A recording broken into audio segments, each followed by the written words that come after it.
ओम नमः शिवाय। हर हर महादेव। दोस्तों, साल 2024 की सबसे बड़ी शिवरात्रि 8 मार्च को है और साल का ये दिन सबसे महत्वपूर्ण और शक्तिशाली माना जाता है। और इस दिन महादेव की जो भी भक्त सच्चे मन से पूजा अर्चना करता है उसकी सभी मनोकामना पूर्ण हो जाती है। महाशिवरात्रि शिव भक्तों के लिए किसी महापर्व से कम नहीं है। इस दिन देवों के देव कहे जाने महादेव की विशेष पूजा अर्चना की जाती है। भक्त दूर दूर से शिव मंदिर भोलेनाथ के दर्शन करने जाते हैं, उन पर बेलपत्र फूल फल चढ़ाते हैं, शिवलिंग पर जलाभिषेक दुग्धाभिषेक करते हैं, शिव जी को प्रसन्न करने के कई उपाय करते हैं। दोस्तों, आज की वीडियो में हम आपसे बात करने वाले हैं महाशिवरात्रि व्रत के बारे में। फाल्गुन मास के कृष्ण पक्ष की चतुर्दशी तिथि को महाशिवरात्रि मनाई जाती है और शिव भक्तों के लिए महाशिवरात्रि का त्योहार बहुत महत्वपूर्ण होता है, या यूं कहे कि वरदान के समान होता है। हर साल भोलेनाथ के भक्तों को महाशिवरात्रि का बेसब्री से इंतजार रहता है। वैसे तो देखिए, महाशिवरात्रि वर्ष में एक बार आती, लेकिन हर महीने में मासिक शिवरात्रि आती है, जो कि हर महीने के कृष्ण पक्ष की चतुर्दशी तिथि को मनाई जाती है। लेकिन फाल्गुन मास की जो कृष्ण पक्ष की चतुर्दशी होती है वह बहुत महत्वपूर्ण होती, क्योंकि यह दिन भगवान शिव और शक्ति के मिलन का दिन माना जाता है। महाशिवरात्रि के दिन शिव की पूजा करना श्रेष्ठ माना जाता है। माता पार्वती की पूजा करना श्रेष्ठ माना जाता है। शिव और पार्वती की पूजा महाशिवरात्रि के दिन करने से, शिवलिंग का अभिषेक करने से और भगवान शिव के मंत्रों का जप करने से हर प्रकार के पापों से मुक्ति मिल जाती है। कायिक, वाचिक, मानसिक समस्त प्रकार के जो पाप कर्म होते हैं महाशिवरात्रि के दिन भगवान शिव का शिवलिंग का अभिषेक करने मात्र से ही समाप्त हो जाते हैं और मनचाही कामना पूर्ण हो जाती। भगवान शिव की पूजा महाशिवरात्रि के दिन करने से इसलिए महाशिवरात्रि का इंतजार सभी को रहता है। तो आज की वीडियो में आप जानेंगे कि महाशिवरात्रि साल 2024 में कब है, चतुर्दशी की तिथि कब प्रारंभ हो रही है, कब समाप्त हो रही है, महाशिवरात्रि का व्रत हमें कब धारण करना है और भगवान शिव की पूजा का विशेष समय क्या होगा। भगवान शिव की पूजा चतुर्दशी तिथि के दिन यानी कि महाशिवरात्रि के दिन 4 पहर में की जाती है। तो 4 पहर की पूजा का शुभ मुहूर्त क्या होगा। निशितकालीन पूजा विशेष रूप से महत्वपूर्ण होती है, तो निशितकालीन पूजा का शुभ मुहूर्त क्या होगा और जो भक्त महाशिवरात्रि का व्रत धारण करते हैं उन्हें व्रत का पारण कब करना है, अपना व्रत कब खोलना है और महाशिवरात्रि के दिन किस प्रकार से भगवान शिव की पूजा आराधना करनी चाहिए, किन मंत्रों का जप करना चाहिए, क्यों मनाई जाती है महाशिवरात्रि। यह संपूर्ण जानकारी आपको आज की वीडियो में शेयर करने वाले हैं, तो वीडियो बहुत महत्वपूर्ण है, पूरा जरूर देख लीजिए। और दोस्तों,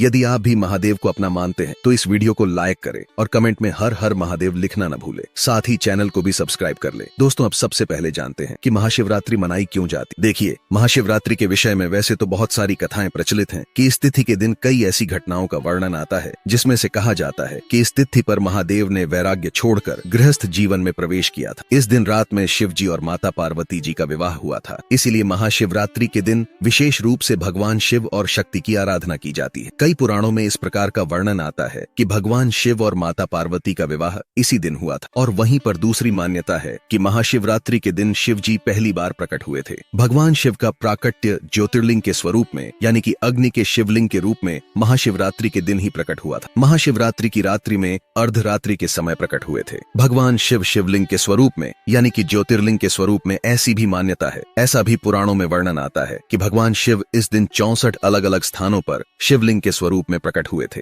तो इसलिए भगवान शिव की पूजा करने का आज के दिन बहुत अधिक महत्व माना जाता है। माना जाता है कि इस दिन भगवान शिव की पूजा करने से समस्त प्रकार के संकटों से मुक्ति मिल जाती है। कोई भी परेशानी हो आपके जीवन में समाप्त हो जाती है और कोई भी कामना हो। यह दिन इतना महत्वपूर्ण होता है कि इस दिन पूजा करने मात्र से ही आपकी हर प्रकार की कामना पूर्ण हो जाती है। अब बात करें कि महाशिवरात्रि कब है साल 2024 में, तो देखिए, पंचांग के अनुसार फाल्गुन मास के कृष्ण पक्ष की चतुर्दशी तिथि 8 मार्च 2024 को रात्रि 9:57 पर प्रारंभ हो रही है और अगले दिन यानी कि 9 मार्च को शाम को 6:17 पर समाप्त हो जाएगी। तो अब बात करें कि महाशिवरात्रि कब मनाई जाएगी, तो देखिए, शास्त्रों में इस प्रकार का वर्णन आता है। शिव पुराण में कहा गया है कि चतुर्दशी तिथि जब अर्धरात्रि के समय में व्याप्त होती है उसी दिन को शिवरात्रि यानी कि महाशिवरात्रि माना जाता है। तो अर्धरात्रि के समय में शिवरात्रि हमें प्राप्त हो रही है। 8 मार्च 2024 को तो इसी दिन महाशिवरात्रि मनाई जाएगी। वैसे देखिए, चतुर्दशी तिथि सूर्योदय काल में हमें 9 मार्च को प्राप्त हो रही है, लेकिन 9 मार्च को सूर्योदय काल में तो तिथि है लेकिन शाम को समाप्त हो जाएगी। चतुर्दशी तिथि हमें अर्धरात्रि में नहीं मिल रही है और महाशिवरात्रि में कभी भी सूर्योदय कालीन तिथि उतनी महत्वपूर्ण नहीं होती है जितनी कि अर्धरात्रि में चतुर्दशी का व्याप्त होना। इसलिए 8 मार्च 2024 को महाशिवरात्रि का पावन पर्व मनाया जाएगा, क्योंकि महाशिवरात्रि में रात्रि पूजा का ही बहुत महत्व होता है। शिवरात्रि अर्थात शिव की रात्रि, तो शिव की पूजा रात्रि में करने से हर प्रकार की विघ्न बाधाओं से मुक्ति मिल जाती है। धर्म, अर्थ, काम और मोक्ष चारों पदार्थों की प्राप्ति हो जाती है। अगर हम शिवरात्रि की रात्रि में 4 पहर की पूजा करते हैं, तो 4 पहर की पूजा के शुभ मुहूर्त के बारे में जानते हैं। लेकिन उससे पहले हम आपको बता दे, देखिए, रात्रि में 4 पहर की पूजा की जाती है, ये जानते हैं आप सभी, लेकिन फिर भी दिन में भी पूजा की जाती है। मतलब 8 मार्च को आप सुबह भी जैसे भगवान शिव का अभिषेक करेंगे, मंदिर में जाकर या घर में जैसे भी आप कर सकते हैं। पूरे दिन में कभी भी भगवान शिव की पूजा 8 मार्च 2024 को आप कर सकते हैं। पूरे दिन की शिवरात्रि है, रात्रि में भी शिवरात्रि है, तो ऐसा नहीं है कि 4 पहर आप पूजा रात्रि में करते हैं तो फिर आपको दिन में नहीं करना है। दिन में बिल्कुल आपको करना है, लेकिन रात्रि के 4 पहर बहुत महत्वपूर्ण होते हैं। इसमें अगर आप पूजा आराधना करते हैं तो किसी भी प्रकार की कामना पूर्ण हो जाती है। यह शिव पुराण में वर्णित है। तो शिवरात्रि के दिन प्रातः काल जल्दी उठ जाइए, उठकर नित्य कर्मों से निवृत्त होकर स्नान कर लीजिए, साफ स्वच्छ वस्त्र धारण करके अपने घर में भगवान शिव की पूजा कर लीजिए। जो भी देवी देवता विराजित हैं, सबकी पूजा कीजिए। फिर घर के आसपास कोई भी मंदिर हो, कोई भी शिवालय हो, वहां जाकर भगवान भोलेनाथ की पूजा यानी कि शिवलिंग का अभिषेक विधि विधान से, पंचामृत से, कच्चे दूध से, गन्ने के रस से, कई प्रकार के फलों के रस से भगवान शिव का अभिषेक आपको करना चाहिए। इसके बाद आप व्रत धारण करते हैं तो दिन में फलाहार आप कर सकते हैं। अच्छा, कई भक्त हैं जो व्रत नहीं भी कर पाते हैं तो भी आपको शुद्ध और सात्विक भोजन लेना चाहिए। आज के दिन लहसुन प्याज का त्याग करके अगर आप शुद्ध और सात्विक भोजन लेते हैं तो भी अगर व्रत नहीं कर पाते हैं किसी भी कारणवश, तो शुद्ध और सात्विक भोजन के साथ भगवान शिव की पूजा विधि विधान से आप कर सकते हैं। लेकिन हाँ, ध्यान रखना है, तामसिक भोजन आपको आज नहीं करना है और हो सके तो आज व्रत धारण करना चाहिए। भगवान शिव की पूजा महाशिवरात्रि के दिन अगर आप करते हैं, इसके साथ ही अगर आप व्रत भी धारण करते हैं तो यह अत्यंत ही श्रेष्ठ होगा। लेकिन अगर आप किसी भी कारणवश व्रत नहीं कर पाते हैं तो भी सात्विक भोजन रखें। अब बात करें 4 पहर की पूजा के बारे में, तो देखिए, रात्रि के प्रथम पहर की पूजा का शुभ मुहूर्त होगा शाम को 6:25 से रात्रि 9:28 तक। तो पहले पहर की पूजा प्रदोष काल में की जाती है, तो प्रदोषकालीन पूजा का यह शुभ मुहूर्त है शाम को 6:25 से शाम को 9:28 तक। रात्रि दूसरे पहर की पूजा का शुभ मुहूर्त है रात में 9:28 से 9 मार्च को प्रातः काल 12:31 तक। मतलब 12 बजे के बाद 9 मार्च लग जाएगा। इस बात का आपको ध्यान रखना है। लेकिन बहुत से भक्तों के प्रश्न आते हैं कि पूजा हम 9 मार्च की रात्रि में करें या 8 मार्च की रात्रि में, तो आपको बता दें 8 मार्च को ही महाशिवरात्रि है। दिन में भी पूजा करेंगे और रात में भी पूजा करेंगे। 4 पहर की पूजा 8 मार्च की रात्रि में ही होगी। इस बात का आपको ध्यान रखना है। अब बात करें महाशिवरात्रि के तीसरे पहर की पूजा के शुभ मुहूर्त के बारे में, तो देखिए, प्रातः काल 12:31 से प्रातः 3:34 तक पूजा का शुभ मुहूर्त है। तीसरे पहर की पूजा का शुभ मुहूर्त है। रात्रि चौथे पहर की पूजा का शुभ मुहूर्त प्रातः काल 3:34 से प्रातः 6:37 तक। तो ये 4 पहर की पूजा का शुभ मुहूर्त है। कहा जाता है कि इन चारों पहर की पूजा से चारों चीजें यानी कि अर्थ, धर्म, काम और मोक्ष, चारों पदार्थों की प्राप्ति हो जाती है। इसलिए यह पूजा बहुत महत्वपूर्ण होती है। लेकिन अगर आप किसी भी कारणवश 4 पहर की पूजा नहीं कर पाते हैं तो ऐसे में निषिद्ध कालीन पूजा एक होती है जो अर्धरात्रि में की जाती है। अगर आप सिर्फ निषिद्ध कालीन पूजा भी कर लेते हैं तो भी महाशिवरात्रि का पूर्ण फल आपको प्राप्त हो जाता है। और महाशिवरात्रि की पूजा का निषिद्ध कालीन समय है 9 मार्च को प्रातः काल 12:07 से 12:55 तक, यानी कि 8 मार्च की ही देर रात्रि में 12:07 से 12:55 तक निषिद्ध कालीन पूजा का शुभ मुहूर्त है। तो महाशिवरात्रि की पूजा के यह सभी शुभ मुहूर्त हैं जिस समय में आपको भगवान शिव की विशेष पूजा आराधना करनी है। इसके अलावा महाशिवरात्रि के दिन आप पूरे दिन में कभी भी पूजा कर सकते हैं। 4 पहर की पूजा यह बिल्कुल अलग होती है। बहुत से भक्त इसे करते भी हैं, बहुत से भक्त नहीं भी कर पाते हैं। तो भी महाशिवरात्रि के दिन सुबह की पूजा जो कि 8 मार्च को सुबह आप करेंगे, शाम को प्रदोषकालीन पूजा जो आपको जरूर करना है। इसके अलावा प्रयास कीजिए कि अर्धरात्रि में निषिद्धकालीन पूजा आप जरूर कर पाएं। अगर आप यह 3 समय भी पूजा कर लेते हैं तो भी महाशिवरात्रि का संपूर्ण फल आपको प्राप्त हो जाता है। तो महाशिवरात्रि पूजा की ही रात्रि होती है, विशेष रूप से बहुत महत्वपूर्ण मानी जाती है। प्रयास कीजिए, भगवान शिव की आराधना करें, व्रत धारण करें और ज्यादा से ज्यादा भगवान शिव के नाम का स्मरण करें। और अब बात करें कि जो भक्त व्रत धारण करते हैं उन्हें पारण कब करना है। तो देखिए, महाशिवरात्रि का व्रत अगर आप धारण करते हैं तो महाशिवरात्रि के दिन पूरे दिन और रात्रि का व्रत होता है। अगले दिन सुबह उठकर स्नान इत्यादि करके भगवान शिव की पूजा आराधना करने के बाद और फिर व्रत खोला जाता है। तो व्रत का पारण सूर्योदय के बाद ही करेंगे और व्रत के पारण का शुभ मुहूर्त रहेगा सुबह 6:37 से सुबह 10 बजे तक। मतलब कोशिश करना चाहिए जितनी जल्दी हो सके व्रत का पारण कर ले। भगवान शिव की पूजा करने के बाद बाद जो भी हम शिवरात्रि के दिन भगवान को भोग अर्पित करते हैं, पारण करते समय सबसे पहले हम भगवान शिव का वो प्रसाद ही ग्रहण करते हैं। उसके बाद शुद्ध और सात्विक भोजन खाकर अपना व्रत खोलते हैं। तो इस प्रकार से महाशिवरात्रि का व्रत किया जाता है। बाकी आने वाली वीडियो में आपको महाशिवरात्रि के दिन कौन सा उपाय करना चाहिए, किस द्रव्य से अभिषेक करना चाहिए, कौन सी मनोकामना के लिए कौन सा उपाय करना चाहिए और कौन से द्रव्य से अभिषेक करने से कौन सी मनोकामना पूर्ण होती है, ये सारी जानकारी आपको आने वाली वीडियो में मिलने वाली है। तो दोस्तों, आपको जानकारी कैसी लगी हमें कमेंट में जरूर बताइएगा। वीडियो अच्छा लगा हो तो वीडियो को लाइक, शेयर और चैनल को सब्सक्राइब करना ना भूलिएगा। आप सभी के मंगल की कामना करते हुए मिलते हैं अगली वीडियो में। धन्यवाद। ओम नमः शिवाय।